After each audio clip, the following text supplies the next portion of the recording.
Wherever he is. I'm right here. Out of here. Whatever he is. All right, thank you everybody for coming. We hope that we can answer any new questions that you might have. I am gonna fly through the entire PowerPoint real quick, just because there are some new faces here that haven't heard the spiel yet. I know some of you have heard it 3 and 4 times, but if any new questions come up, please don't hesitate to interrupt us. So we're gonna talk about the public safety building proposal. It's been out in the public for a little bit now. We've finally gotten all of our budgetary numbers and stuff like that done. So as promised, we said we'd hold these sessions so that we could share the budget with everybody. So to talk a little bit about the problem, the police department, as you know, is in the modular unit behind the town offices. It was done as a temporary measure 10 or more years ago, but they're still in it. The modular unit is lacking adequate space for them for their evidence storage, file storage, and equipment storage. And they're using their Connex box to accomplish some of that storage at the moment. Based on a Primex review and some of the industry regulations, there's a number of security, health, and safety concerns with that facility they're in now. They don't have any space to conduct interviews or process seized vehicles. And if they're gonna do an interview, they actually have to leave town and leave the coverage of the town to use another police department's interview room. Chief, can I interrupt you real quick? It's been identified to me by some some people out in the public. When we reference Primex, Primex is a liability insurance company that the town of Effingham contracts through. So when you see that, they do a loss prevention stuff as well. So anybody that weren't aware of that is. So as you can see in the photo there, the lobby going into the modular right now currently has plywood covering the floor. There's a giant sinkhole in the floor there that somebody has actually fallen through. Can be repaired. The current building has exceeded its lifespan. It's in a state of disrepair as a result of that. It's not a lack of routine maintenance or anything like that that's caused it. The thing is just old. They're not made to last forever. The steps are starting to fail, the floors are beginning to fail, and the roof is leaking. It's almost 40 years old, and the typical lifespan for a building like this is 20 years. The police are storing their evidence and critical documentation within the police department, but there are security concerns, and the building deteriorating is placing those items at risk. It's also not ADA accessible. So, Chief, if you have anything else to add into that? Just as far as the storage goes, we have to retain records for so many years depending on the case, so every year our year's worth of files get placed in a banker's box and they go out back to the Connex. It's a very difficult storage thing, so if somebody, like just this year, the Attorney General's office called looking for a case from 2007. I had to go out there and climb through boxes of stuff and pull them out into the parking lot and sort through them all just to find the file that we needed. It's just a horrible way to store things, and it's getting so that it's so many files in there, it's hard to, keep them as organized. I went through afterwards and organized them by, 2000 to 2010 and so on, but it's just, there's not enough space for us to, probably store all that stuff and keep it organized so that we can access it. Just for your edification, they moved into that facility in 2004. So it has been 20 years plus, not 10. Okay. Thank you. Thank you.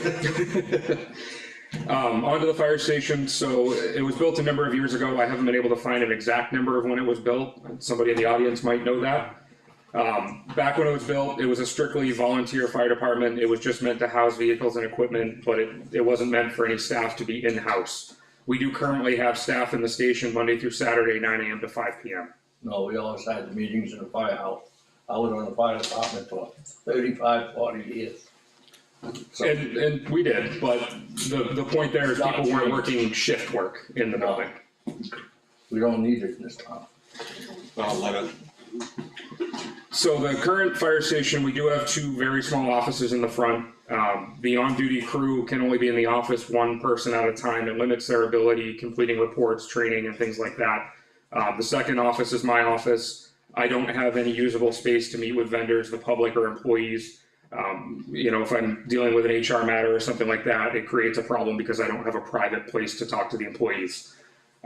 There's also no place for me to store personnel files and things like that securely. The current station does have 2 bathrooms. One of them's out of service and needs significant plumbing repairs. The functioning bathroom that we have remaining doesn't have a sink, so our employees can't wash their hands without having to come out and walk into the kitchen and wash their hands there. There's a quick photo of the crew workspace. And there's a quick photo of my office.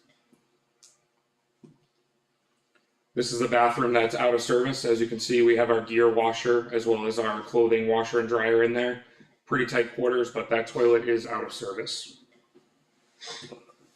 That is the secondary bathroom, just a toilet, nothing else. One of the biggest problems we talk about is cancer within the fire service. Alarming rates of cancer diagnoses are happening, and we actually have 2 of our own members that have been longtime members of the department that are going through cancer treatments as we speak. The best way we can mitigate that is allowing our firefighters to shower immediately after they're exposed to any toxins. So any kind of smoke, doesn't matter if it's a building fire, a brush fire, a car fire, anything like that, they need to decontaminate it as soon as they get back. The golden rule is to do that within an hour of coming back from the fire. We don't have a shower currently, so there's no way they can do that there. They're then forced to get in their personal vehicle, drive that home, contaminating their vehicle, bring their contaminated clothing into their house, contaminate their house, get into their personal shower, use their personal washing machine, so on and so forth. It drags that contamination out through the whole process.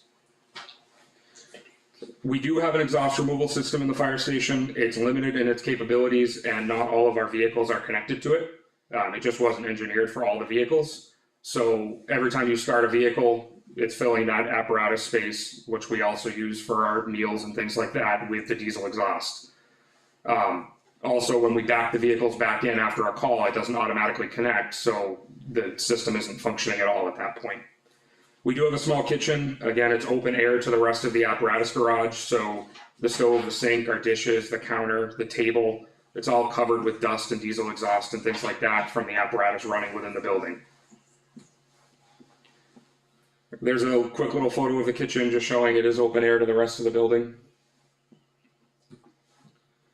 This is the kitchen table we have in the apparatus bay right now. Currently, that's where we do everything. That's where we eat our lunches. That's where we have our meetings and trainings.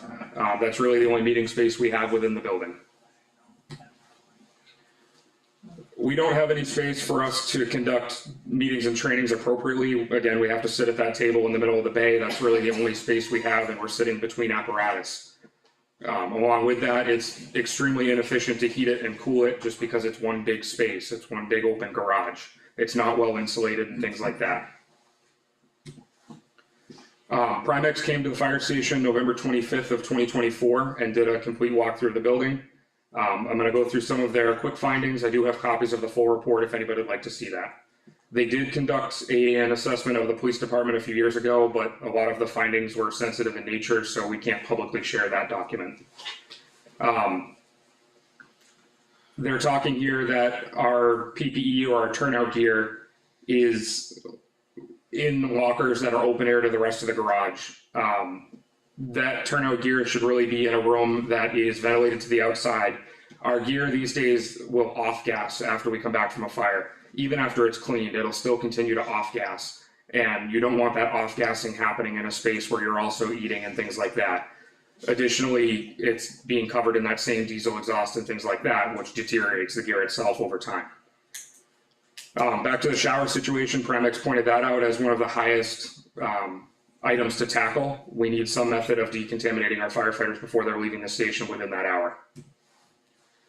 The exhaust management system is another high priority situation. It's kind of a small photo, but you can see where the ambulance was parked and the diesel exhaust mark on the wall next to it from every time it's starting up. That's something that's fixable, that's easily fixable. We need to get the company to come down and modify our current system to allow all the vehicles to be attached and remain attached. And that can be mitigated to a point. Back to the protective gear storage room. So again, we're storing them in open lockers that are just open air to the building. They need to be in a room of their own that's ventilated to the outside. Shower facilities, again, high priority. I've beat that to death. So what does it all mean? In our current facility, we're exposing our staff to these harmful cancer-causing carcinogens. We have no way to decontaminate after a fire. Cancer is running rampant, and we're opening our employees up to be exposed to that and potentially end up contracting. Some of the different options. So the current fire station structure, It's not feasible to directly add on to the current structure at the moment. We've reviewed the costs of building a brand new building, and similar projects are in excess of 5 million. There's towns up in northern New Hampshire right now that are looking at a building and it's pretty close to 12 million. So that number's huge. We considered the options. The best solution we came up with was building a new structure on the property of the current fire station. So the structure will be a standalone structure, it won't be physically attached to the current fire station. It'll house the police department as well as the administrative and crew space for the fire department. The current fire station will remain there, it'll still house the vehicles and equipment. We've met with a drafting and design firm. They have extensive experience with projects very similar to what we're doing, and they've provided us with some drawings of the proposed building. The layout of the building was designed by the police department, the fire department, input from the board of selectmen, and some town residents as well. The drawings are over here on the table if anybody'd like to take a look at them as well. The new proposed design will allow both of our departments to have the space to safely operate, and it provides a healthy and safe space for our employees. It'll also bring the police department up into compliance with the federal and state security situations, which we may not meet at the moment. The proposed design will also provide the police department with a designated interview room, a designated evidence room, a sally port for them to secure any seized vehicles or larger evidence, and some additional office space as well. The fire department, again, will get office space. We'll have an emergency operations center so that when we're having major storms like we did in April, we have a place to work from. It does provide a bunk room so that during a storm like the April storm, we have somewhere for our personnel to sleep. Again, I want to be clear that just because there's a bedroom in it, that does not mean that we're looking to increase staffing or anything of that nature. We're not looking to have overnight staffing. That is simply for future growth as well as during major storms and things like that. The proposed design does provide space that's shared between fire and police. So we'll share a lobby, we'll share the secretary window, we'll share a public ADA bathroom, and a kitchen and day room will be shared. It's more energy efficient, significantly more energy efficient than the current situation as far as heating and cooling goes. The new design does include a large training room. We're referring to it as a community room. So we can use it, fire and police, to host training events, meetings, things like that for us. It will be equipped to be used as a small shelter should the need ever arise for that. Again, we're going to consider it a community room. So, you know, various groups in town that might need a place to meet, should this room not be available, Girl Scouts, Boy Scouts, anything like that, if that ever came up, it's a room that's available to the public. Additionally, with the modular unit, you know, we're making plans to try and get the folks working in the modular out of that as soon as we possibly can. This meeting room is an additional space where those folks could meet should they have the need. The septic system that's in existence and the brand new generator are adequate to support the new building as well. When we designed the new structure, we did our best to keep in mind future growth. I referenced that with the bedroom. You know, that's not necessarily in the next 5 years, but we're looking out to the next 20 years. We don't want to build a building that's only good for the next 5 years. We want this to be a long-term investment rather than just a short-term situation. The building is designed so that if it needed to be added onto in the future, there's space to do that. And the location is ideal for fire and police. A lot of people feel that we should be kind of over on this side of town, but when you look at the map, when you look at the majority of our calls and things like that, the majority of our calls are on that Route 153 corridor, the Province Lake corridor. And having the multiple routes of access is beneficial during storms and things like that when roads become inaccessible, and it helps us get to kind of all points in town easily. So there's a quick exterior design photo of the new building. The garage you see is that sally port for the police. There's the front and rear. And if anybody's not familiar with the sally port, it's basically just a fancy word for garage. So we seize a car for a search warrant right now, it's going to any of our local tow companies that we use, and it actually is housed inside of their mechanic shops. So they actually have to cease their work until we can get in there and process vehicles, because it has to be secured indoors with no access from the public. All vehicle doors are taped and initialed on, so that way, you know, the doors stay secured. So, you know, when that happens, we're actually kind of putting almost a little bit of a burden on those companies until we can get a search warrant granted by a judge. And, you know, now with everybody moving forward in a new technical system, all of our search warrants are now uploaded to an online online portal and viewed by a judge when feasible by them and then returned back to us. It's not the whole just fax it to the court and you'll get it back in a couple hours anymore. It's an online system, you get it back when you get it back. Sometimes it's a really quick return, sometimes it takes 3 days. So that just goes to show the burden that, it's getting put on those businesses that, we, contract with the tow companies. They lose that day's work, 2 days work, 3 days work because they're housing a vehicle for us. This will give us the ability to store that vehicle indoors, away from the public, so the evidence stays secure, and then we can process it there and then, return it after we're completed with that. Would you like to do the Vanna White, Tyler, and go through the interior? Sure. Alright, so starting on the top left, we just talked about that. This is the Sallyport garage entry door into the building. Excuse me. We have an office here, which I believe That's the is chief's the office. chief's office. Yep, police chief's office. Bathroom and like a utility closet with a mop sink. And then this is what we would call the patrol room, which is where the other officers could be in there completing their paperwork. In and off of that room, we have our evidence room and a equipment closet, storage area for files, stuff like that. Inside of the evidence room, we have a refrigerator, which we have to house our cold evidence, like sexual assaults, we have to house for 30 years, based on statute of limitations. And I can tell you, we get a lot of those, and our fridge right now is full. So, and we can't get rid of any of them anytime soon. I think the soonest I can get rid of the oldest one we have is another 12 years, just to give you an idea. So we'll keep going. This will be our interview room. There's 2 doors. So one access from the interior building, one access directly to the, outside hallway so people can come and go as they please. This will be our secretary office that would function, it would be open to the public. They could come in, get copies of reports, fire permits, pistol permits, any of that. They can come in, meet with them, talk to an officer, talk to the fire chief. However, this I believe is the kitchen and the day room that would be shared by everyone. IT closet, IT closet, mechanical room. This would be the training room, community room that the chief spoke about. A lobby here with an ADA accessible bathroom. Moving on to this side, I believe that's the fire chief's office, the emergency operations center. emergency operations center. And then another bathroom and closet with a mop sink, the fire crew's office, and then the bunker.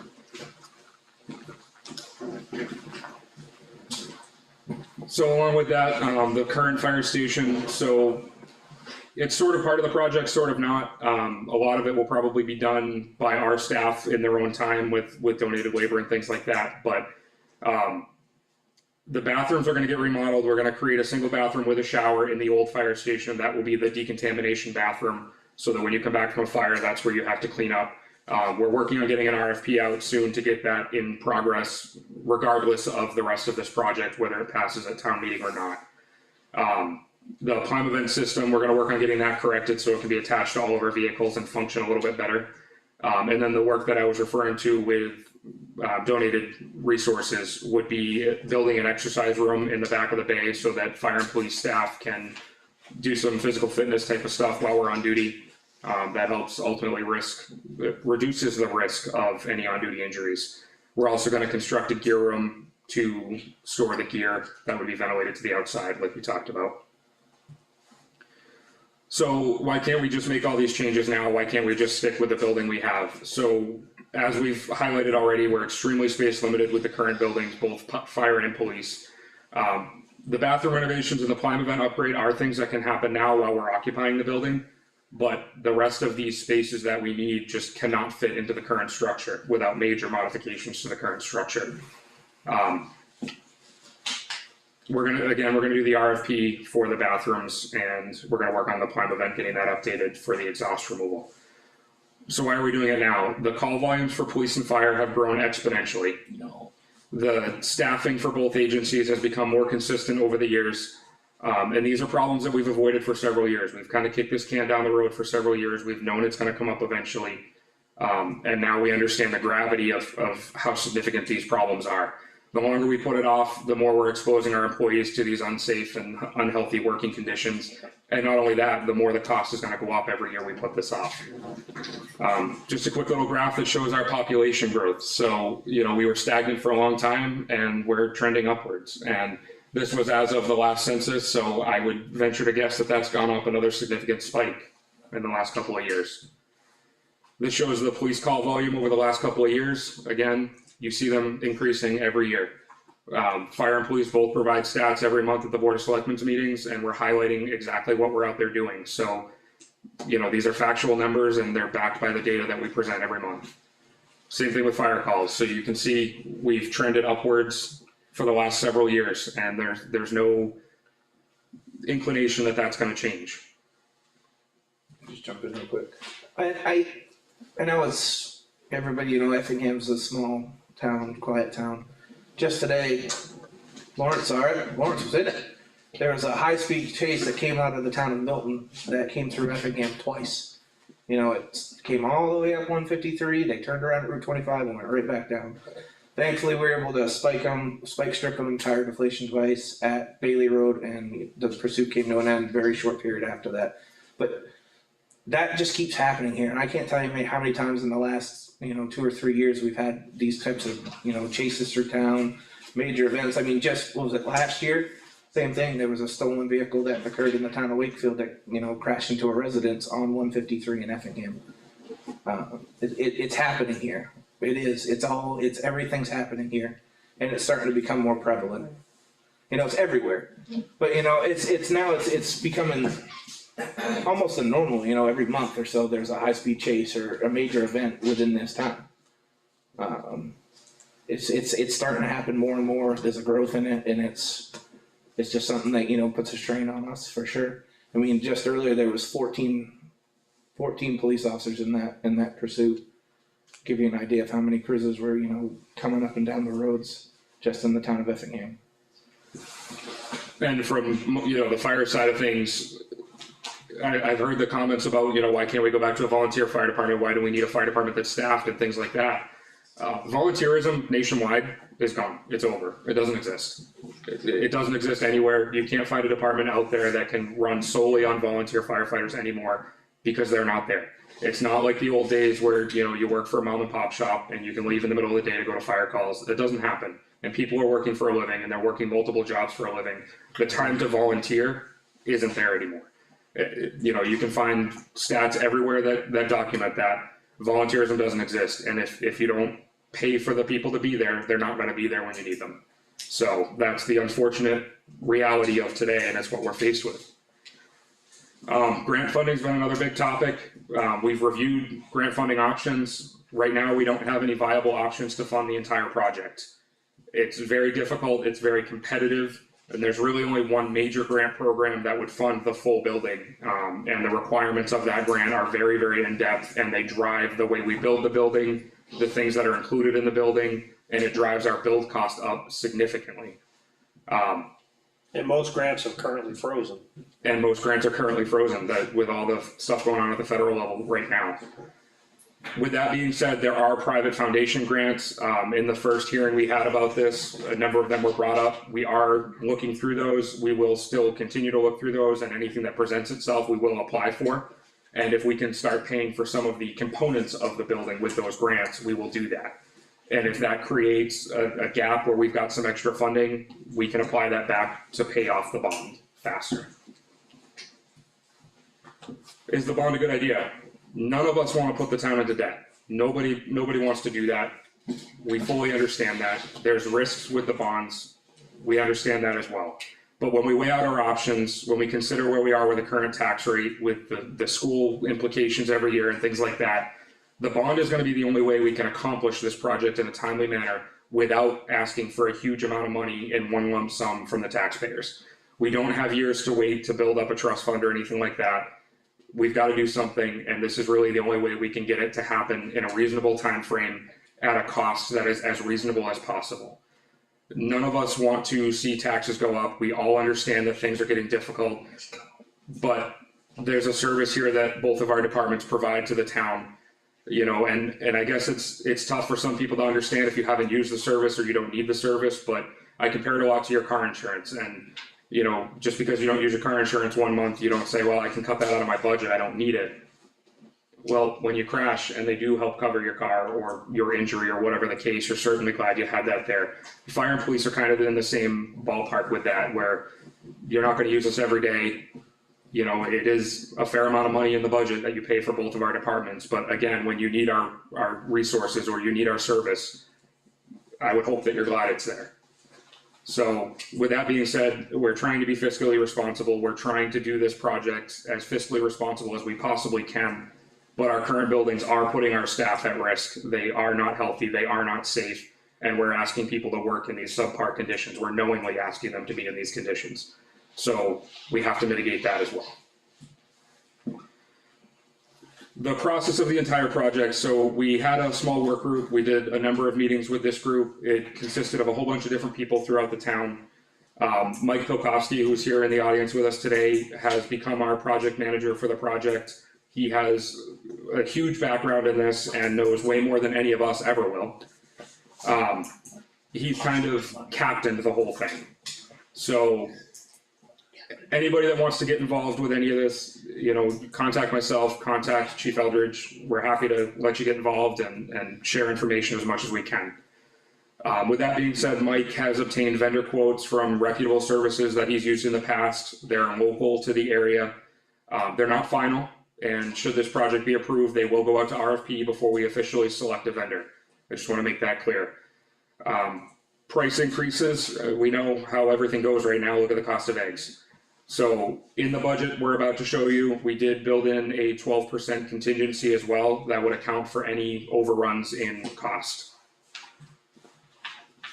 Going down through the project budget, so Mike split this out by general headings and the dollar amount for the general headings. So general conditions, that's things like the plans, the dumpsters, miscellaneous cleaning equipment, things like that.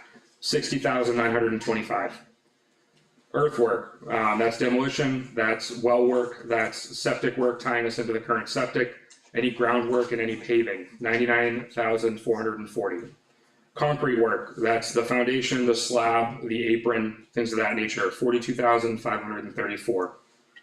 Wooden plastics, that's your framework, your truss work, interior finishing, cabinets, things of that nature, $139,199. Thermal and moisture protection, insulation, shingles, siding, things like that, $75,491. Doors, windows, and glass, $54,543. Interior finishes, that's sheetrock, paint, flooring, ceiling, all the inside stuff, $96,031. Specialty items, so some of the bathroom items we need and the signage for the different rooms, $450. Equipment, $1,600. Furnishings, $9,080. Mechanical, $118,000, and electrical, $111,038. That brings us to a subtotal of $809,881. Again, we're adding that 12% contingency, which brings us up to $97,185. I'm sorry, that 12% is $97,185.72. Grand total of $907,066.72. We've gone through this with Mike. We've feel that we've covered every area that we have in the building. We've covered all of our costs. We've left wiggle room in the cost for the price increases. We have the 12% contingency. We feel this is an adequate budget. So there was concern in the previous meetings before we had the budget that the $1 million may not be enough. Obviously you can see here with the breakdown, it is enough. Mike, is there anything you'd like to add into that? Yeah, so when I talk to subcontractors, I mean, there's some things I estimate, and that's what I did for a living. And got a lot of numbers from people I've worked with, everybody knows it was a budget. So it's not a refined number, but it's enough money to get the job done. We do need plans that are more defined, and that's gonna take a little bit of expense, not much. They're into these plans for really short money compared to what other projects in the area have got in for architectural firms. So if this does pass, there are contractors that I would like to use, but everything's gonna go out for a bid to some extent. So that remains to be seen. Plans will need a little more work and then refine that plan structure and some specifications. And then send it back out with more information that becomes a little more, it's more dictating of what the scope of work is. Because this was all done in 2 months' time. Thank you, Mike. Question in the back. Two questions. Yep. One, what's the capacity of the community room? How many persons can it legally be able to hold? Number one, and number two, how many parking spaces do you have planned for the facility? Because if you're gonna have a community room that holds 50 people, where are they all gonna park? Multiple answers to that. Chances are the capacity of the training room will be 49. That's kind of your standard capacity for a room like that. We do have to sprinkle this building. That's required by code because it's a fire station. That may change, that may increase that number just a little bit, but it won't increase by much. Based on the size of the room, I don't see it going over 49 anyway. 49 would be tight in that size room. And as far as parking, I can't speak to that yet because we haven't done the exterior plans for the groundwork outside, so we don't know the exact size of the parking lot yet to determine how many parking spaces there will be. I can say that looking at the plot that we're on, there is a lot of unused space. If you're looking at the current fire station off to the right, going towards our neighbor's property, so there's room for a secondary parking lot over on that side of the old fire station as well. So, future expansion, we could expand into a larger parking lot over there if we needed it as well. Mike, if I think you do a box section on 153 and park there. that works. But you haven't got much room, so right now, we've just made an allowance for taking care of walkways and a little bit in front of the building. Without a plan, speculation, doesn't get me anywhere. Did that answer your question, Eric? Yeah, I mean, it's just, you're plugging it as a community room, but if there's nowhere for the community to park, I mean, it's not there, gonna be much use as a community room. to be clear, there will be a parking lot in front of the building. It's hard to say how many spaces will be in that without knowing what the dimensions are gonna look like at this point. So, Vicky? Yeah. Can you explain to me what the community room is? Cause I didn't know there was going to be a community room, if you're talking about outside public coming in and using it. Is that what it is? Can you explain to me what's Yes. So, involved? ultimately, it's a training room. It's a room that our departments would use for monthly meetings, monthly trainings, things like that we hold. However, it's a meeting space. It's similar to this room where it's a big open meeting space where people can gather and train or have a business meeting or whatever the case. So, we want the community involvement in the whole project. So if the community needed a place to meet, an organization within the community or whatever the case, that's an area that they could do that. They could use the room for a meeting. So like what organization? Can I add to that? Yeah, absolutely. So you're stuck on the word community. So when you think of a community, you're thinking of like community center, like a soup kitchen, community center. You're gonna have a wedding there, you're gonna have a reception there. No, It's no. community being the community, it can be utilized by the community. So what organizations you're referring to? I'm the president of Effingham Connect, a nonprofit in Effingham. We currently organize with the town and ask permission to use this facility because our home in the wintertime is the Davis Meeting House. It's not accessible because it's winter. So we meet here. We could, get in line and sign up to make sure, around a calendar that we could use that space. So that's community space room. Okay, so I guess my question is, why don't you use this room for that? And why are we putting in that kind of a room for a fire and police department? So what's wrong Why, with, why can't you use this room? we do use this room. Okay, so Well, why do we wanna add on to that? can we go back to that slide? So the square footage that you're talking about, this space right here, so you're saying why not just have this and do away with that in this structure to save money on this structure? Yeah, So you're essentially talking about roughly how many square feet? I don't have that off the top of my head. I can't. Can I I? give you the square footage right on the plan. It's probably like 1/6. Yeah, so I mean, it's very, How big was it? The room, What was the measurement of the? 40 by 100.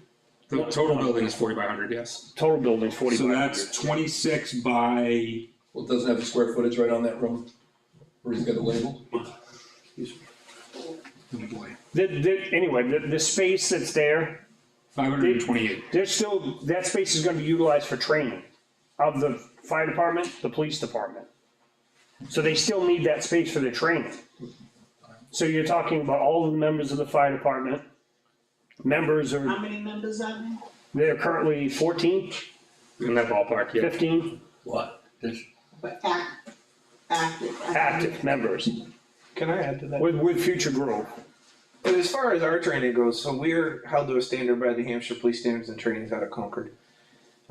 For years, and I can tell you for years, it was always, you had to do 8 hours of continuing education training every year as law enforcement, every year. Just last year, it went to 12.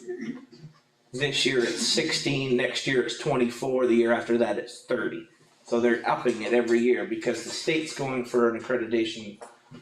Because the New Hampshire Police Standards and Training is going for accreditation, we as departments under them have to follow those rules. Where do you do your training now? So right now it's all over the state. Because, we can't get trained, not all the trainings are available in county. We have to, go through the New Hampshire Police Standards and Training, sometimes we have to go to Concord. Sometimes there's trainings held, like we've done trainings in Guilford, Laconia, there's trainings all over the state. So wait, And so you it's- won't have to do that, but you'll use this? But if we have this room, what we can, because we don't have a space like that now, we as a town can put out and hold and host a training, and we get free seats. As the town that's hosting the training, we get free seats in that training to be able to host that. Right now, we can do some of our continuing education for free through the police standards and training, but not all of it. Sometimes trainings cost money. And being able to offer that space to be able to host a training and bring outside communities here. It's a free training for our employees that's required by the state that we can now get for free because we have a space to host that training. And right now, our only space right now that we can offer is this, and I can tell you that the town office doesn't And want. we'll pay for other people, other. Nope, No, nope. no. All the outside agencies would pay to have a slot in that class based on whatever the class may be. And that would be based on, what's kind of like an uptick in the area, if sexual assaults, say that's a really big uptick in the area or across the state. We could go to an outside, training group, whoever, hire a trainer, they come in and they put that training on. And then we, as whoever is interested in that field, can go and sit in on that training to learn more about that. And they're paying that money They pay to that, what? it goes to the training facility that offers the training. And basically the no cost, it's no cost to the town for the seats, and that's what. No. Wait, what? I said, so is that another way of the departments to make money? He said training facility, he means the agency The that's agency. holding the training. Yeah. So the We would company that not runs get the any training. money at all.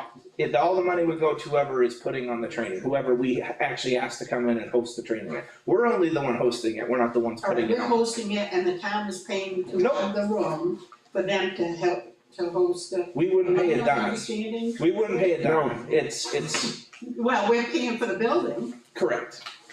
But then we would, like us as town employees would get free seats on that training. So I can give you an example. I hope so, it's a. There was like the town of Wakefield, they just held a Glock armor school, so that way, you can go become an armorer and take it apart and put back together Glock pistols if you are the one that does all your firearm stuff within the department. That training alone was a $300 cost per seat. The town of Wakefield got 3 guys in it for free, just for hosting the training. So, and again, we get focused on we focus on the community thing, we focus on the training. It's not just the PD side. Let me just give you another example, and maybe this will make it clearer. I have continuing ed for my primary job. I work for a highway department. So I go through T-square training, which was put on by UNH. If you host that, the town that hosts that, any employees for that town get to go free because the town is hosting that. Everybody else has to pay T-square to attend that meeting. We currently don't have a facility for them to do that, to be free, so that we're always paying for them to go somewhere to be trained. we could get that free. Yes, is it once, twice, 3 times a year? So, you think about the cost offset. We also have other employees of the town, the transfer station attendants. They have to do continuing ed. They come and sit in this room and look at that TV. They've done that 2 or 3. Concord. I was on that for long years. Hey, Don, so a couple of things as I sit here and watch you shake your head and carry on, okay? It's 2025. It's not 1905, okay? It's 2025. So stop for a second. Nope. So our transfer station attendants do training on this now. They don't go to Concord anymore. They do it right here. We used to go to Concord, we got top levels. We don't do that anymore. They don't do that They still anymore. do that. No. So, I still get calls from Pat. so anyway, they do that here. They could go to but they do that during work hours. When this office is open, we have staff members that work here in this office. They could go there and do that training. Right down the street from the transfer station. Those are just Well, I some still examples. Keep it up, that's why I know. I still keep up my certificate for landfills. Okay. Forget I was the first one. I don't forget anything. Okay? And along those You're lines, the fire department, we train twice a month. So 1 week we do fire training and then we do a medical training. So that's every month. At the moment, we're looking for a space every month to hold those trainings. We've joined with Freedom, so both of our departments get together to train. Sometimes we're going over there, sometimes they're coming to us, but we have to look for this room to be available. Or we actually did a training at the library a few weeks ago because there was no other space available for us to meet for our training. So we used the library for it. Having our own room, we're now with our apparatus in the same building. We're not bringing trucks out and having to leave them outside running and things like that. We can train right at our facility. We can also host firefighting trainings to get our people certified, just like Tyler was saying, and get free seats by hosting it through the state. Same with EMT.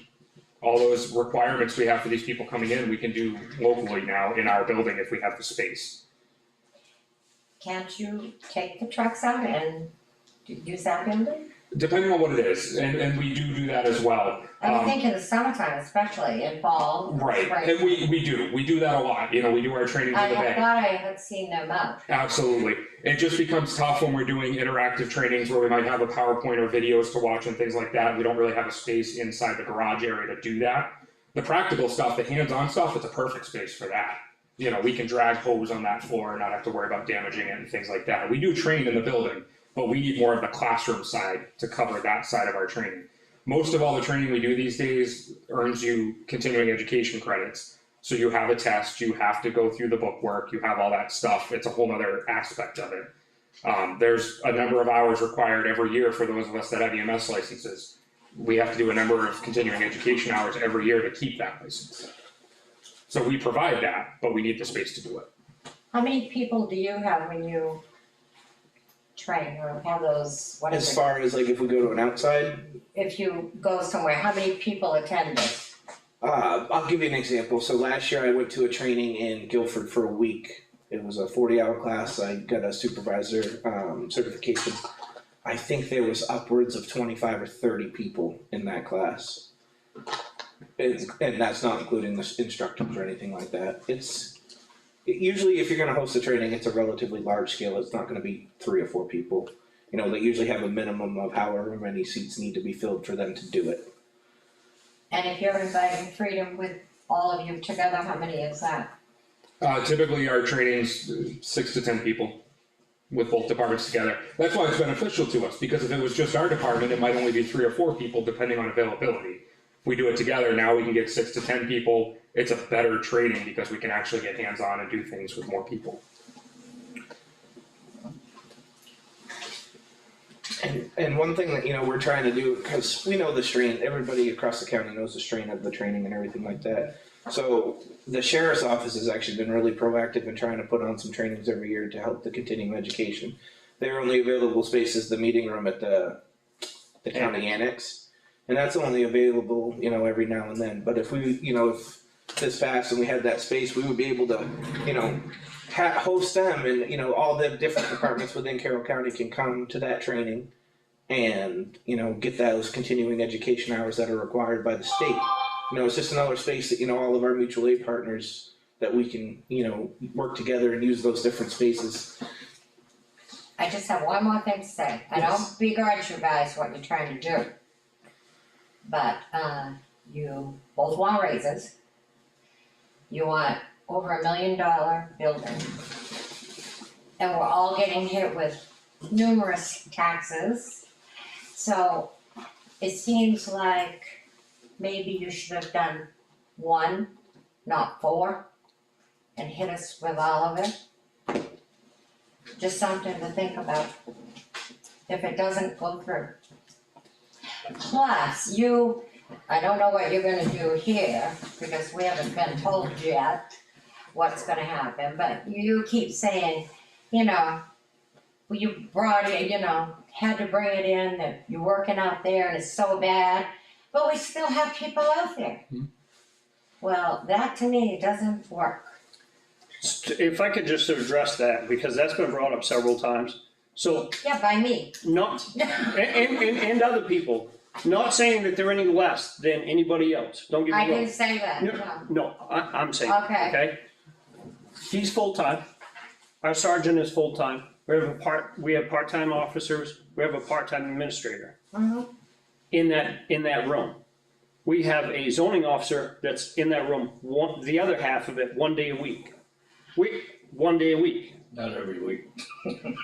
She's in that 1 day a week, every week. Scheduled 1 day a week. It's just lately. Continue. Go ahead. We have, the trustees of the trust funds Mhm. and the supervisor of the checklist that also have office space in there, that are in there unlimited. This time of year, they're there more often, they're updating the checklist because we're coming into voting. So that side of the road building is used way less frequently. This is full-time, that is quite part-time. Okay, so you're And- there all the time? No, I didn't say, I know that, but I'm just, you know, I'm just saying. it's a full-time agency, a part-time agency. We also, you said they want the new building, the town of Effingham needs the building. We need the That's- space. That is true, like I said, don't begrudge them at all, but we all have to pay taxes and we're getting hit with raises and this and that and the other, so I think they need to understand that as well. Well, and I pay taxes too, I hear you, and Wanna move here? I used to live in the town I worked in, and it was not my favorite thing, but anyway, besides the point, I pay taxes too, I know. you know, This town is the highest. I understand that, Don. And, you know, all we're doing is asking for the town's support. We're not just demanding this, we're asking, you know, we're trying to be as open as we can. You know, give you the information that we have and let you guys make the decision. You know, we're not demanding anything, we're just asking for your support, you know? Yeah, And sure. I appreciate where you're coming from, I understand where you're coming from. And, you know, I can't sit back and say that, you know, if this was going up in Madison, I wouldn't, you know, ask a few questions, but from the outside looking in, I would obviously support it because, you know, it's a service that the town pays for. You know, it's, you want the quality work environment. Just last week, we just finished a meeting in here, I walked through the door and water was pouring through the ceiling in there. So it's things like that are starting to happen more and more. And like I said, we're not demanding anything like that, we're just asking for your support, that's all. I want you to know that I understand where you're coming from, I appreciate that. absolutely. You know, I'll echo what Tyler has said, but, you know, the other side of it, and it's more prevalent with my side of things as far as fire protection. You know, right now, I'm not working full-time, but this is my only job. I'm not working full-time because it's not an approved position. At current, I'm giving the town at least 20 hours a week of free labor, because I'm capped at my hours. But I continue to work and give that free labor, and I've been doing that for half a year now. The work is there to be done, I'm doing the work, but I'm not getting paid for it, and I can't pay my bills. And like Tyler said, we all pay taxes, we all have to pay it for where we live. But if I can't pay my bills and I can't exist making the money I make, And that's I have to make a what tough decision at some point for me too, so believe me, I understand where you're coming from. Why did you quit your other job then for? That's To dedicate my time to the town, because there was too much work to be done in the time that I had to do it. And that was a sacrifice I made, and I knew the implications of that, so, you know, I don't want this to be like a sob story, that's not what I'm trying to get at here, but I'm here doing the work in town, I'm dedicating all this to the town, I'm the only guaranteed coverage we have at the moment because I am in the station 5 days a week covering. The per diem situation has been difficult. We've had that discussion at every budget committee meeting so far. It's hard to find those people and keep them in town. But now I'm guaranteed coverage 5 days a week, and if that goes away, now what? Where does that fire coverage come from? Do we have to rely on another town? Is that fair to Ossipee to have to support Effingham if we have a fire need? And I'm not here, or, you know, we don't have a functioning fire department, we go back to the volunteer where nobody's available.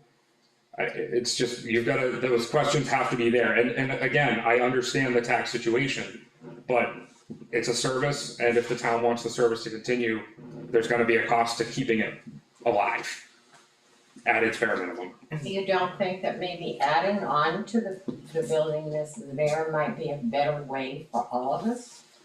It could potentially be, but I don't think the cost is gonna change much.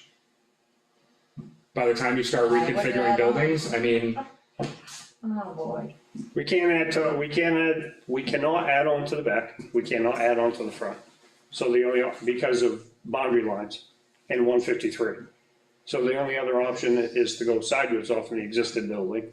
So to add on, and Mike can jump in if you would like with his expertise, but as far as like loads and load structures and what's gonna hold the weight to the new roof line and how the roof line would be and so on and so forth, wasn't cost prohibitive. That's why we didn't add this proposed building onto the existing building, and it's a separate building. it's absolutely doable, but the question is, at what cost?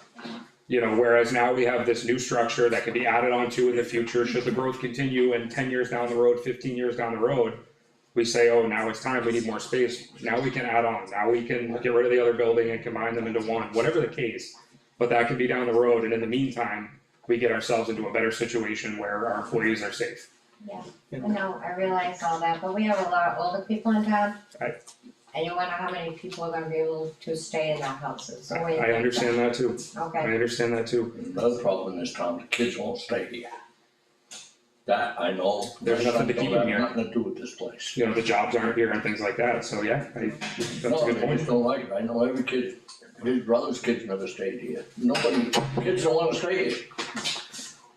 I guess the most we can say, and you know, to Tyler's point and to the points I've tried to make, you know, again, we're not trying to make you feel bad for us or anything like that, but you know, we're giving as much as we can to the town, and we're just trying to get enough back to survive so that we can keep serving the town. We know the implication, you know, and the elderly people you speak of, we go see all the time on the medical calls and all that when we're out there working in the community, so we're out there. It's tough, we see it every day, we see these people every day, but the job's there to be done, and if you don't have us to do it, I just wanna take you back too real quick, I know this has nothing to do with this, but it's like as far as the raises and everything you talked about.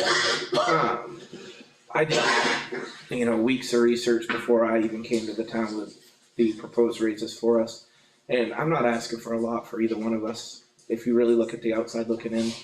I'm just asking for enough to be able to retain our employees, because I feel that we have a very, very solid and you group. know what, Tyler, that would probably be great if the building wasn't added on to it. And I understand that, but I just wanted to, you know, just tell you where I was coming from, you know, I'm not trying to be like, oh, this is what I need, you know, I did the research and I proposed what I felt was a fair number to get us as close to what is now the normal around the county. Let's say this don't pass, right? Why can't they repair that for you guys? And you know, if it doesn't pass, Don, we're still gonna be here. Let's say this doesn't pass, right? So what are you gonna do alternative for him? We're gonna go back to the drawing board, we're gonna have to figure something out, you know, we're not gonna stop doing our jobs, we're not gonna stop being here. We'll come You up know, with a letter. We're gonna have to sit down, we're gonna have to put our heads together and figure something out. Yeah. But all we're trying to do is just, you know, give you guys the option to see what we're dealing with as far as our workplaces and let you make Well, I that know what decision. you're dealing with, we do too. And of course, and you know, I wanna be like fully transparent, this isn't what, we're not saying like if this is it or nothing. That's not it at all, you know, this is our first year working on this, you know, if it doesn't pass, it doesn't pass. But you know, moving forward, everybody's seen, you know, our needs that we need to meet, what we're dealing with in our workplaces, you know. These meetings have started to grow and grow and grow, which is awesome, you know, if for whatever reason this doesn't pass, we move forward, I'd love to see everybody here, you know, collectively, let's put our heads together, let's build something that, you know, the town can see. You know, something that we all can, you know, be proud of, because that's all we want, right? We want as a community to be proud of what we're doing and putting our money towards. You don't wanna feel like you're just throwing it down the drain, at least that's how I feel. Thank you. We've pretty much covered the slides at this point. The next couple just talk about what we just said, you know, what we're gonna do next, but, you know, we've had the conversations about additional modular units and things like that, making repairs to the current buildings and things like that. The hard part with that is it's just putting a Band-Aid down and it's kicking the big problem down the road a little further. Might get us through a few more years, but we didn't wanna spend money putting Band-Aids on if we don't have to. Didn't you mention something about was it not tin, aluminum? Original. Yeah, so originally we were looking at the steel buildings. And Mike, feel free to jump in here. We talked about the number of reasons why we strayed away from the steel buildings. When this budget came back, I was honestly expecting it to be well over $1 million, and I was shocked when it was where it is. It always comes more than that, though, at the end, you always. Well, let me jump in on that, Don. You know, You know, I built houses. You know, yeah, well, I built been a through lot that. of houses, I Don. built a lot too. Yeah, same You know, here. And never. The last 45 years continuously, that's all I've ever Yeah. done, alright? Yeah. I haven't driven a truck, I haven't done anything else, I've been a That ain't construction what I'm manager and trying to say. estimator. That So ain't just what let me I'm trying to finish say. for a second. So this building is about as cheap as we can do, with a stick frame, properly insulated, properly ventilated, properly heated, good doors, just like this, that aren't gonna fall apart for the amount of money we have. I looked at this and bumped these numbers up enough so that, I mean, I gotta live in this town, I'm paying taxes too, my bill is That ain't probably a what I lot was bigger trying than to tell yours, you. Don. I Okay, always so let me hold finish. tired in what Yeah. you say. Alright, so being in the business for 45 years and just only retired a year ago, I have a pretty good pulse what stuff costs, and it's ridiculous. Well, I know what it costs. Yeah, It's yeah, no good. well, you don't know what it costs, when you go and start putting it up, you I'm go to the still lumber doing truck this shows stuff, up. you know? Yeah, listen, I know, I wouldn't have stuck my neck out in this if I didn't know. Yeah. So it's tough for me to sit here and listen to this, because I have other feelings as well, you know, about our tax situation and what our overall plan for the town is. I guess Can you I, guarantee it's wrong? I'm not gonna guarantee shit, You know what I mean? It could go. but I got enough money to do the freaking job here, that I can tell you that, yeah. And I'm not getting a big paycheck out of it So I myself, didn't say that. yeah, well, I'm not. That ain't what I said. I wasn't talking about that. I was talking about when they say $1 million, I've seen everything always goes higher, way higher. So it ends up costing us more than that. Well, if the town had hired an architectural firm, I would guarantee it would be higher, and your architects aren't very good estimators, I've been proven that time and time again. I mean, I estimated commercial work, and we had to, it's he who forgets the most wins when you're doing that, okay? When you leave less than 3 or 4% on the table, and you get 10 other ruthless contractors right up your butt, and you still make money on the project. It's about how you manage the project and who you hire to do it. Yeah. And how it's done. So that was the thought process in this whole thing from when it was designed. That's a truss roof system, it's a stick frame wall, drop acoustical ceilings, 3 feet of space above it for mechanicals. The insulation goes up the sidewall across the bottom cord, and there's a couple of heating options to do with something like, it's about as simple as it can get. Yeah, I spent Well, I money know on the that. doors, Yeah. because they're all hollow metal knockdown frames on the inside, pre-finished birch doors, just like this 3070, some with half lights, that's a big number. But I also got the guy that, you know, the people that supply the doors to do the install, so we're not doing it twice. How many times you go in a house and the I know, doors stick? they always pick them Okay, and up. it's commercial doors, those things are getting slammed all the time, so all that years of thought have gone into this. Like I said, I was only worried because they always say. I hear you, that's why there's a Always 12%, I started at a 14% contingency, and I probably could have dropped it to 10, but that's just a CYA, covering my ass on this whole thing. I mean, I said the guy's right, I'd have to move to Eaton or Sandwich to be able to do this job for the town. So it's pretty hard, you know, because in the real world, you get shot at and miss, and shit at and hit. That's correct. Okay. And regardless, so I was gonna Yeah, I say was gonna that, say- regardless, we have $1 million, Dawn. If it costs more, then it doesn't get finished, cause we only have $1 million. What, if we vote on $1 million bond, We have a cap. It's $1 it's million. $1 million, that's it, that's all we're getting. dollars. And You don't To finish you don't answering even your go into question, that. You By the start- you time get- we took the metal building and got it up to where this building is insulation wise and all that stuff, I think we'd be in the same ballpark price wise. Well, you could build a better building, it's all insulated, steel structure, aren't you? Well, no, but then you gotta fit the whole thing out on the inside. And that's where the money comes into. You still got foundation, you get more money in the foundation, because now you get pilasters, you gotta drop your beams on, and all your structural columns. And then you're running horizontal metal turrets and purlins on the roof, insulation's woven between it. And then you gotta fit it all out to make it a workspace. So I did price a building, a metal building, and that building was a 40 by 80, and that was just under $190,000, just for the structure, no concrete. Yeah. Just for the steel building itself. Another option we looked at was, The Lester building. The Lester building, or pole barn type building, like a Morton. But those uprights are 10 foot on center with horizontal purlins, wood purlins. The downside of that is when you start heating a space like that, where does that moisture go? It's gonna go right up to the backside of that metal siding and condense and rot that building out. Those are made for, putting cattle in, putting tractors in, parking dump trucks in as a workspace, not as a living space. This is a living space. So there's a lot of moisture that's generated from people being in the building. There's fresh air systems that are mixed in with ductwork. Because initially I thought, oh yeah, metal building will be fine, or a pole type building, or initial meetings where pole type building would work. But really it doesn't. You look at any one of these buildings that were built for this type of facility, healthcare, these urgent care buildings, they're all stick frame. And this is about as cheap as we're gonna get, and I think we can get it a little bit less than what's here, but that's going out on a limb if I say that too often. But that's my job, Yeah. that's my job. I chose to do it. If you see me moving out to Sandwich, you know things ain't going good. But I'll keep you for it.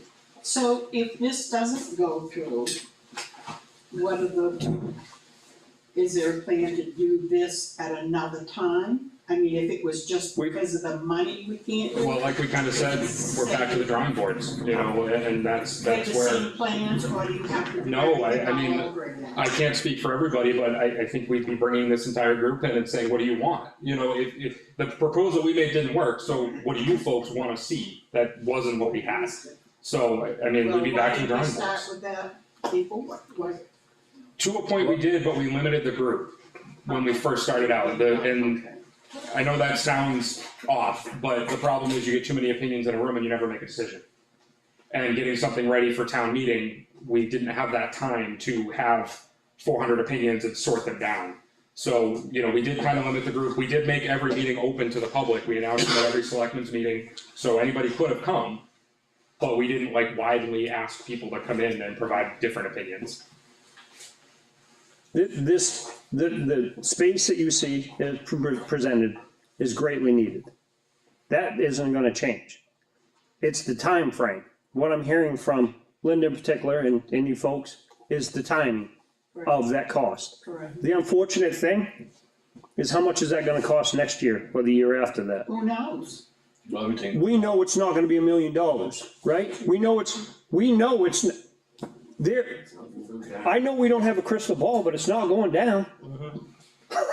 It's never going down. It's never gonna be less than $907,000. What is the first? Just like the conversation I had about the road bond, it's never gonna get any cheaper. All we're doing is kicking the can down the road for the inevitable to the point where we don't have a choice. And the unfortunate thing is, whether it's a year or 5 years from now, and the state and the federal government steps in and says that we have to do something with our PD, absolutely now, they shut it down, tell them they can't arrest people, God forbid, or something of that nature. Now we're spending $1.4, $1.5 million for the same structure. Well, if they're arresting, they go to the sheriff's department down there, don't they?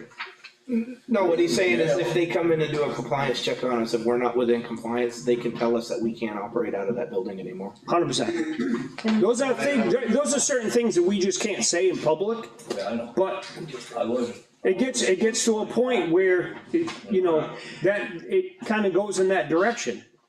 So the space itself is They needed. called to tell me I was a cop once. It's just, I'm not looking at you, I'm looking past you at somebody, I'm answering their question. So the space is needed as presented, I know we, whether it's now on there. or later, Right.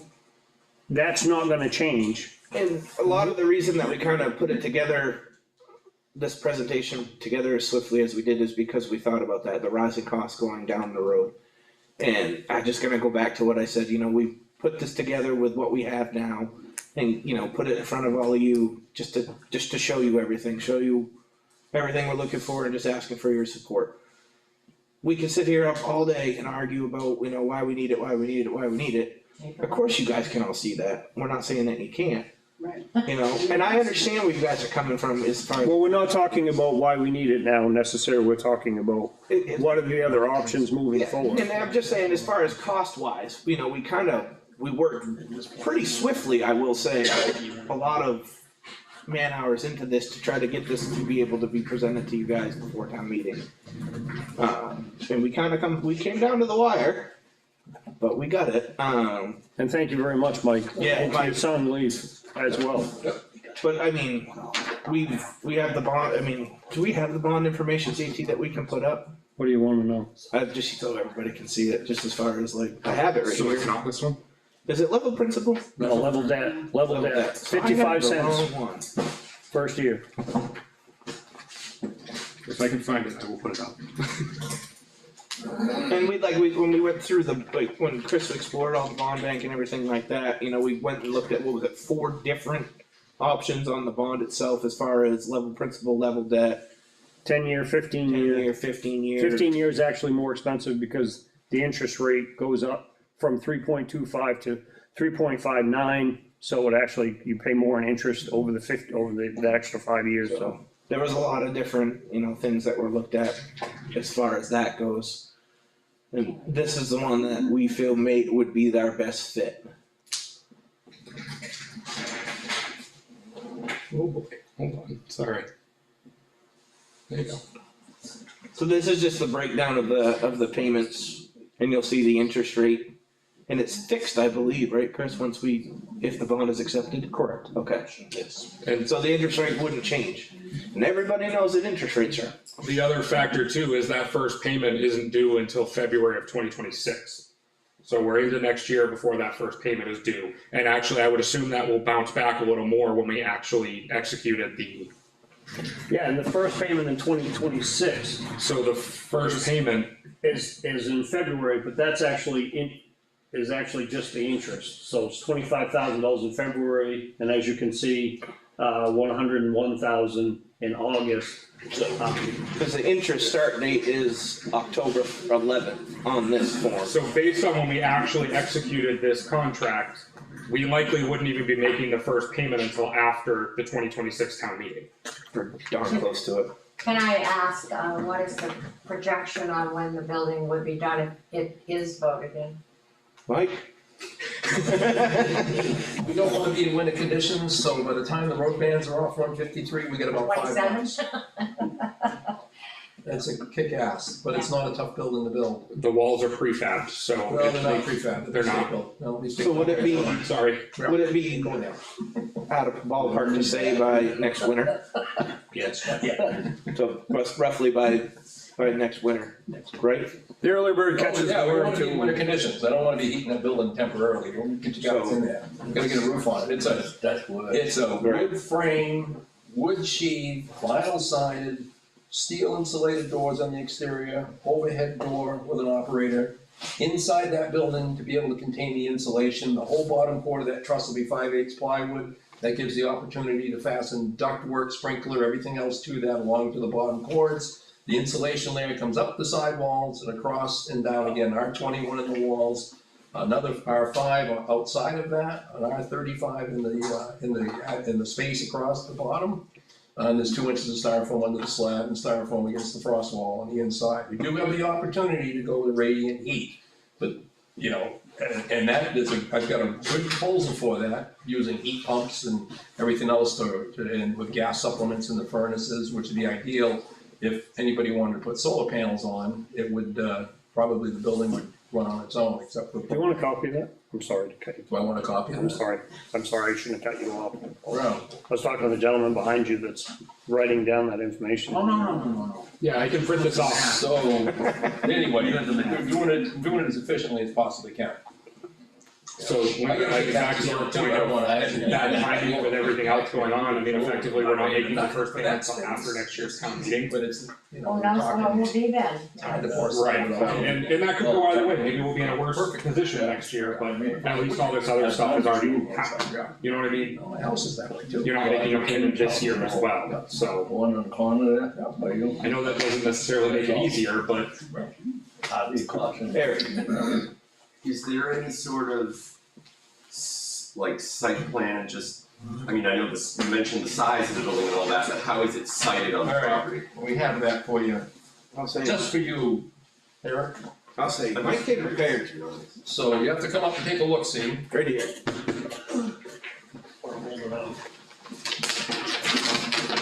Everybody can take everything you got from it's the on wall. there, you don't have to move the monument either.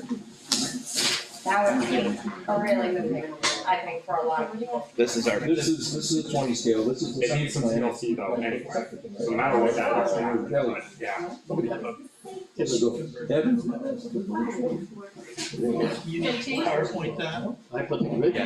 Yeah, so there's, this being a 20 scale, this is the size of the building, 40 by 100. It's 20 feet off the building, 11 Is it laundry? It'll stay in the existing, yes. We don't wanna bring dirty stuff into the new building at all. That's right.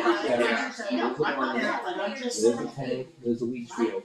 Want to keep it away from the leach field, we still gotta get a well, and that's these little bit of lines, 75 gradient. So we didn't want to. So that well would have set back in here or in there somewhere. But that's how The the monument sounds to shed for the shed's gonna go. Monument, we may be able to say, but beyond, if there's a better place for that to go. Yeah. And then we can always kind of work the parking lot around that too, Well, you know, showcase it if we need. If I may, one of the times, look, for years, looking at fire stations, seeing the current existing parking, I always thought the boundary line was right here. As you can see, it's not. Yeah, well, So we actually have all this real That's a estate. good question. Correct. It is.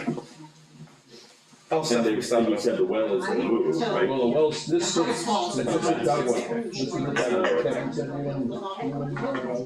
Kevin had. He was telling us all about it. Been built in late sixties, early And it doesn't. Hey, never went driving. Recollection of any kind of wasn't there. Yeah, So, you know, it doesn't make sense that they couldn't water and somehow get it. it was, yeah, I mean, they built it in the seventies because they were still, fire station number one was the only fire station in town. And we used to do Fireman's Field there at Lord's Hill, that's why it's called the parade ground. So, I mean, there's a picture of me on the back of the antique, going by Sanborn's house in the corner at the end of Hodge Road. And that was during Fireman's Field Day when it was at the parade grounds, and they shut down the South Hall for free because the vendors and booths were in the road between the fire station and the parade grounds. I don't know. So that's a possibility, that's $60,000. When that building was built. I don't That's know. That's how you find the old thirty sports. That's the question, That's what I'm worried about. We are going to get It said that. 42 inches or 48 inches for refusal, I don't know if it's, that's the correct ball set or the one that's not idea. When you break out Jimmy and I did it. He didn't hold up the ball. He didn't label it. He's got listed test picture too. So that is CP1. So that's where, the refurbs are gonna be important, like we're doing with engine two. We're gonna continue on that road as long as we can, keep refurbing them and keep what we have, but back to, you know, this building can be added onto, so the steel buildings that we were talking about being incredibly cheap, that's perfect for storing the I don't know trucks. which one is It's not number perfect for two, living which space, one's but it's number perfect for storing the trucks. Number one. Right, so 15, 20 years down the road, when we're starting to look at new trucks and, you know, not having the space height wise, Ken? this is 10 years. So 15 or 20 down the road, we can always look at that if we need that direction. Not much, but Not much. not much. pretty close. Can I ask, and I'm not trying to smile, So anyway, How long is that bathroom? Where How would that should go? it go down? Something in Oh, that. wow. And I don't know what the number elevation is here, be able to. The whole floor needs to be, Trench it about concrete needs to here, be all the chipped way up and across the everything. building to get into the. But don't we have a budget for that? We do, I didn't do I don't know, it's been dug we up. always had this idea of building the better bathroom with the shower and everything This is the else. septic. We just haven't been able to. But I don't know. the- Let's say you don't get those, yeah, you gotta. We're doing an RFP, I'm running an RFP as we speak to do it JT. regardless of. I would say. Because I wanted to get And a that. shower. And a shower. JT, how far down was the top of the tank when they pumped it? It wasn't. I'm running like 40 feet from here to here, he can go an eighth of an inch per foot, and then we gotta get another 20 feet. Well, time will tell, huh? There. It will, it will. Things on 100 feet, you know? Especially As now. long as I can get right to the end there. All you gotta do is tell them, go, Then, you know, we can pump into the tank, you go, you reach that tank, so I got 56. Well, it's too bad. Right. So if you had a grinder, Everybody You wanna release the guys in? we're gonna finish up this.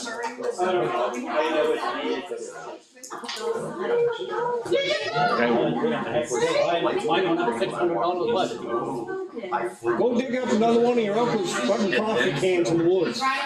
What? I said, go dig up another one of your uncle's coffee cans in the woods. We got a couple more questions. Alright, Are there any more questions? if we can reel everybody back in for a minute, are there any more questions about what we've done so far? Just a one question. Yeah. The very first one was the cleaning. What is, you know, cleaning dumpsters and stuff like that for what, 60,000? What is the cleaning? What is cleaning? Well, somebody come to construction, clean the building. Well, yeah, but it's a couple grand, the allowance. I'm missing something. Are you talking about the general? And the very first, I think the very first part of the slide was 60,000 for cleaning dumpsters. It was a general conditions, that's a.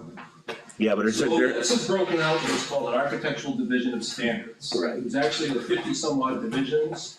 I would always use 16, if I can find a copy of that estimate. I can tell you. Do you need this?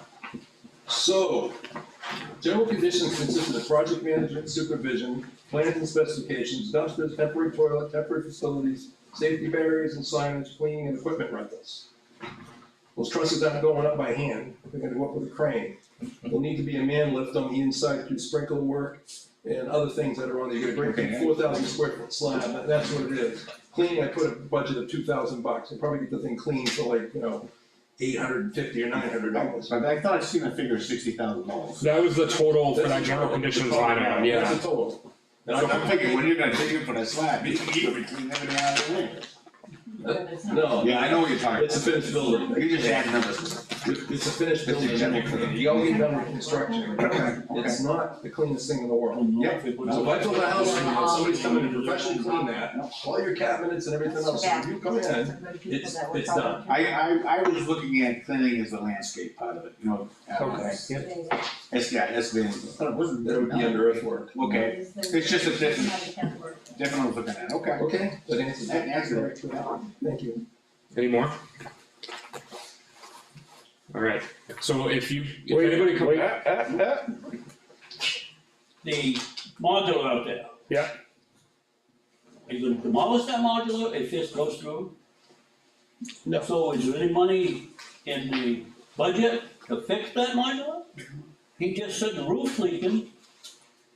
Floor's rotten. so, under buildings, so the answer is yes, we have some money to fix it. But again, it still falls on I'm hoping that this passes. I'm hoping if that's the case, we do the bare minimum for that, for storage, for temporary, because to Linda's point again, we have further, unfortunately, it's the nature of the beast, right? We have further growth that we need to do, right? At some point in time, we've had many conversations about maybe adding on to this space, more meeting room, because we currently use the school we're gonna use it Tuesday and Saturday for voting and then town meeting. So that may not always be an option. The school district can tell us that It we, happens.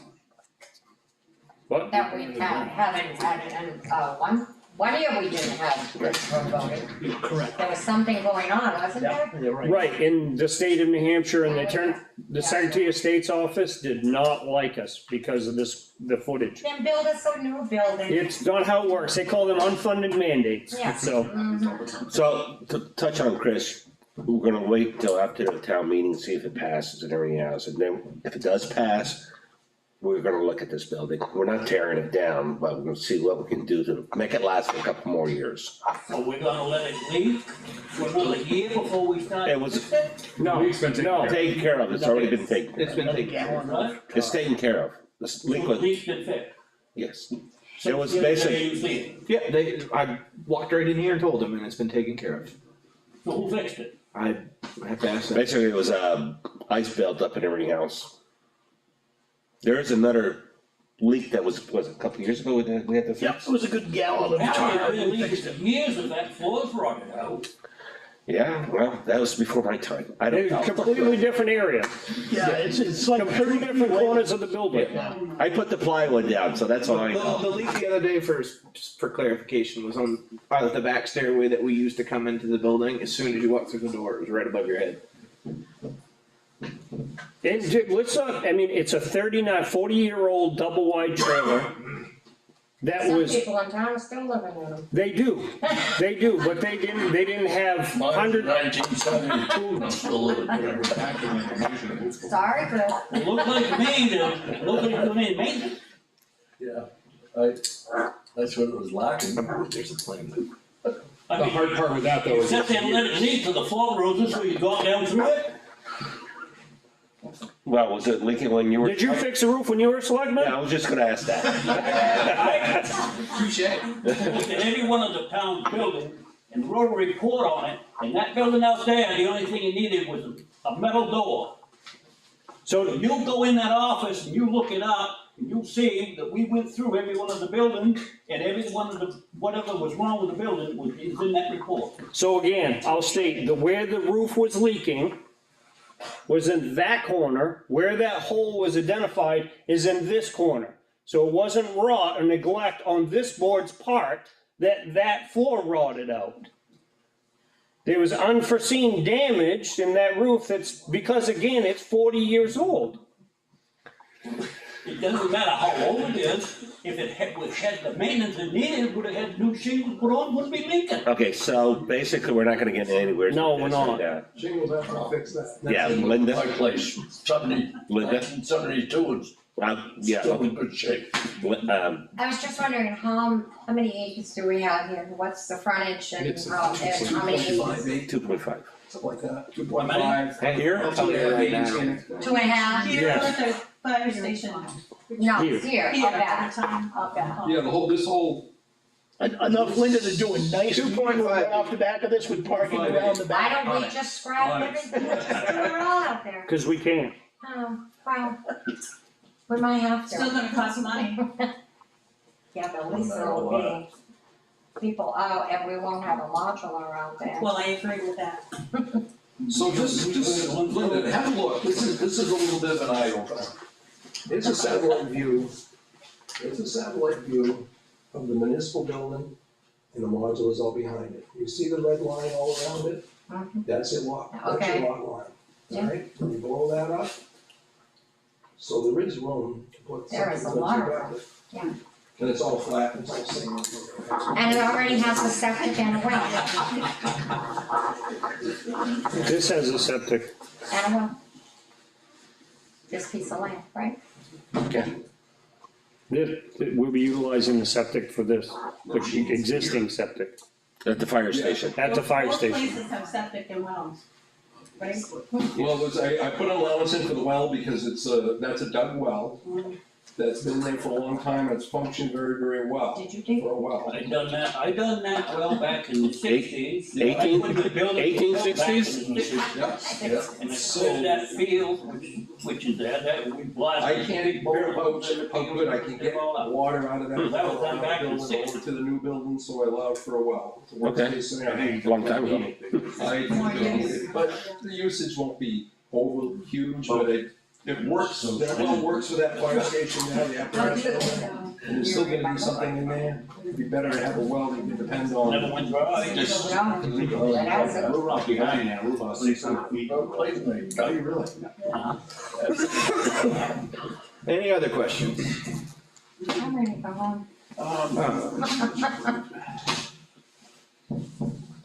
I can see the wheels turning. Does it look like to me that we're ready to vote on this building? So we're gonna. Well, we can vote in, but it doesn't look like we're ready to vote on this building. We don't have all the facts, you know, it hasn't gone out for an RFP. And no, nothing to do with you, Mike, but we need to know the total figure before we vote on something.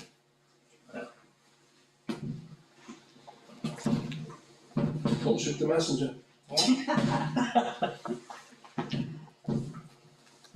Just my opinion, so why are we voting no on this building? So the quotes that we presented today, or the budget that we presented today are based on real quotes that Mike obtained from real vendors.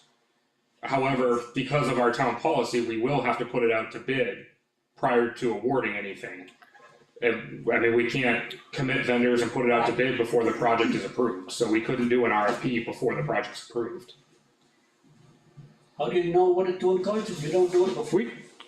We did get the quotes. We did, Mike has a real quote for every one of these numbers, Not for every one of them. for the majority of the numbers, yes. For majority. All the bigger numbers, yes.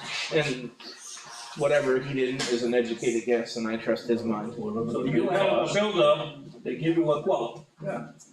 I had different subcontractors, including materials from the lumberyard, who could quote the job up, yes.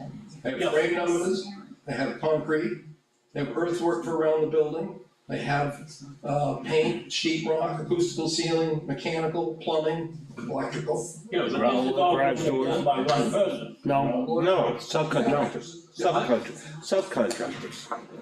Yeah, I'm not hiring a general contractor, I'm using a project manager.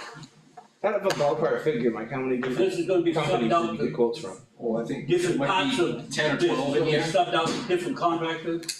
Yeah, because everyone has their field, I mean, cement work. The figures that you have in front of you, Lawrence, like Mike just said, is from 10 or 12 different contractors. I understand that. Okay. But when you put something out to bid and it says municipal, price of it goes up. That is, That's 100%.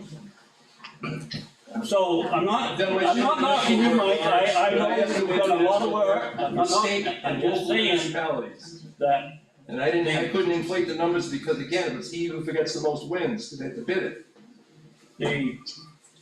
the thing is one contractor ought to be in charge of the project. You can do as many subcontractors as you want, but somebody's gotta be responsible for the building and guarantee it. Would that be you? He's a project manager. I get your point. Vicky? I just wanna say this. Tyler, you deserve it, John, you deserve it. We have nothing against you, we would love to have it and build it for you guys, this is from me. Whether this is the time or not, in my heart, I'm saying it isn't. But that's just me. I would love to say, yes, we need it, let's go. You know, the time, the economy, everything is against the taxpayers right now. That's all I gotta say. So it has nothing to do with you personally or you personally. It's just not a good time. The way the economy is. Absolutely. I agree, we do have to do something. Yeah, I mean, I wanted to, before we wrapped up, just thank everybody here for one, coming, two, supporting us, and like I said, we're not, saying this is a demand or anything, this is just us opening up everybody's eyes and, you can agree that you said that we need it and, your heart feels one thing else. Absolutely, but, It's no good. it's completely up to you guys, and I can't thank you guys enough for all the support that you've given us over the years and that you're gonna continue to give us. And, this meeting is a huge eye opener to see the points of view from everybody in town and, it only helps us do our jobs better. Just You know. don't arrest me if it doesn't go through. So, No tailgating me. Yeah, and Just do this when I street by. Vicky, there's so many other reasons to arrest you. I No, These are some of your- that's why we're doing this, you know, to give you guys all be able to make that decision as a town, you know? This isn't up to us, we're just trying to do the main work and be able to put it in front of you so you guys can try to make the best decision of what you feel is right for you and your families. Well, no more people that come to town meeting, you know. Yeah, but you know, it's. So we appreciate everybody coming Yeah, tonight. absolutely, thank you guys so much. Yeah. Thank you. Thank you, And Mike. see you next Saturday, or Tuesday. Yeah, Tuesday. Who's in and says? I wanna leave you guys with one more thought, we got into a little bit earlier, but the fire chief warrant article, I wanna speak to that for just 2 seconds if I may. Unfortunately, or fortunately, however you wanna look at it, the way we had to write it is it has to include all the benefits and the total number. So the warrant article you're gonna see for a fire chief is gonna be for $100,488. And that's terrifying, that's a terrifying number to look at because it looks humongous. I wanted to just break that down real quick, and I'm hoping I'll be able to do this at town meeting as well, just to explain that number out so it's not looking as scary. Of that $100,000, 23,000 of that is just the retirement system. The town has no say, I have no say in how much the town pays into that. It's just required, it's just what they mandate. Of that $100,000, 48,000 is coming out of my existing budget that's already presented in the approved, or the budget committee approved budget. So really, the only money that is coming out additional is $52,128. So the actual amount over the approved budget is $52,000 that we're asking for. But again, because of the way we had to word it, because of the way DRA requires it to be worded, it has to include the retirement and all that, and it can't include the 48,000 that's already in the presented budget. So those are just a couple of numbers, and again, I hope I can say this at town meeting as well before we vote on it. You will. Couple more numbers for you. In the last 2 years, I've submitted 5 FEMA disasters. Prior to me, in the last 10 years, there's only been 2 submissions, and in the last 2 years, I've done 5. They're growing, they're happening a lot, 100+ hours per disaster. I've brought back $219,394 in the FEMA reimbursement funds. And this goes back to, you know, the question was asked, why did I leave my full-time job to be here? So that I could do the work to bring that money back in, you know, that's what's taking up my time, things like that. The grants we've obtained for the fire department since I started, $125,919 that we bought equipment that we didn't ask for tax money for. We got a $20,000 boat last year for free, aside from the cost of going to pick it up. We got a $20,000 boat at no cost to the town. The other work that I've done outside of that, you know, the IT contracts, the IT work that I've done has saved the town a ton of money. And the phone contract that we renegotiated last year, saving almost $7,000 a year for the town. So I just wanna leave you with that thought that yes, we're asking for more money for me to become a full-time fire chief. Yes, we're a small town, yes, we've done away with it, or we've done so far without it, why do we need it now? There is a return on investment, in my opinion, on that with all this extra funding that we're able to bring back in when I have the time to dedicate to it. So I just wanna leave you with that and see you all at town meeting. All day. Thank you.